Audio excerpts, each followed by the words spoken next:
একটা ঘটনা ঘটেছিল, মা চাল কলা গিয়েছিলেন, তাই এখানে সকল ভক্ত মাকে চাল কলা দিয়ে ভোগ দেয়। মহলের পুণ্যলগ্নে মায়ের যিনি পুরোহিত ছিলেন উনি বাজার করতে যান।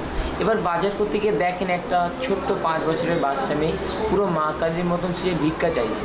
সবার কাছে ভিক্ষা যে বলছে কিছু টাকা দাও না, আমি চাল কলা কিনে খাবো, অনেক দিন ধরে আমি কিছু খাইনি।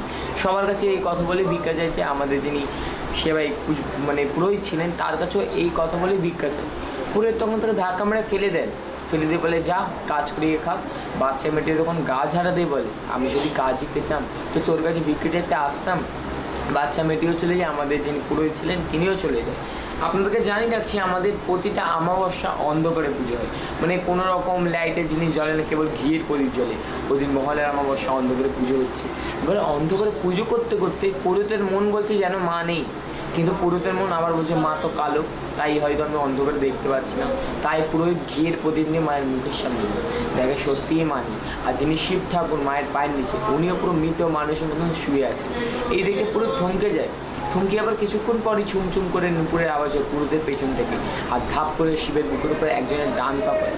আর যেই বাচ্চা মেয়েটাকে ধাক্কা মারে ফেলে দিয়েছিলেন সেই বাচ্চা মেয়ের মুখ ওই অন্ধকার থেকে বেরিয়ে আসে।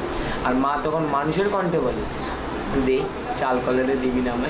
এই শুনে পুরো সঙ্গে সঙ্গে অজ্ঞান হয়ে যায়। এবার অজ্ঞান অবস্থায় মহানাকে বোঝাচ্ছেন আমি শুধু বড়লোকের মা নই রে, আমি গরিবেরও মা। তাই এবার থেকে যে কোনো ভক্ত মাকে এক মুঠো চাল আর একটি পা কলা দিয়ে পুজো দেয়, মা তাদের সব মনে বাসনাই পূর্ণ করে। আর মায়ের মন্দিরে কয়েকটি বৈশিষ্ট্য আছে, ওর মধ্যে প্রধান বৈশিষ্ট্য হলো মাকে একবার দর্শন করলে 51 ফিট দর্শন হয়। আর দ্বিতীয়, মাকে যখন আপনারা দর্শন করবেন তখন মায়ের বেদে নিচে দেখবেন 9টি বিগ্রহ আছে, নবগ্রহ বিগ্রহ। এই বিগ্রহ থাকার একটি বিশেষ কারণ আছে। আমাদের মানব জীবনে অনেক রকম সমস্যা ইত্যাদি দোষ, নানান গ্রহ দোষ ইত্যাদি, আমাদের যত দুঃখ কষ্ট সব এই গ্রহ চক্রান্তর জন্যেই। আবার এই গ্রহ দোষ কাটানোর জন্য অনেক রকম তাবিজ কবচ পাথর মাদুলি এইসব ধারণ করতে হয়, কিন্তু সবার তো এইগুলো ধারণ করার সামর্থ্য হয় না। তাই মাকে যদি কোনো ভক্ত 28টি শনিবার কেবল দর্শন করতে পারে তো যে কোনো গ্রহ দোষ থেকে এমনি মুক্তি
মায়ের নতুন স্থায়ী মন্দির 23 নম্বর ডক্টর কার্তিক বোস স্ট্রিট, কলকাতা 9।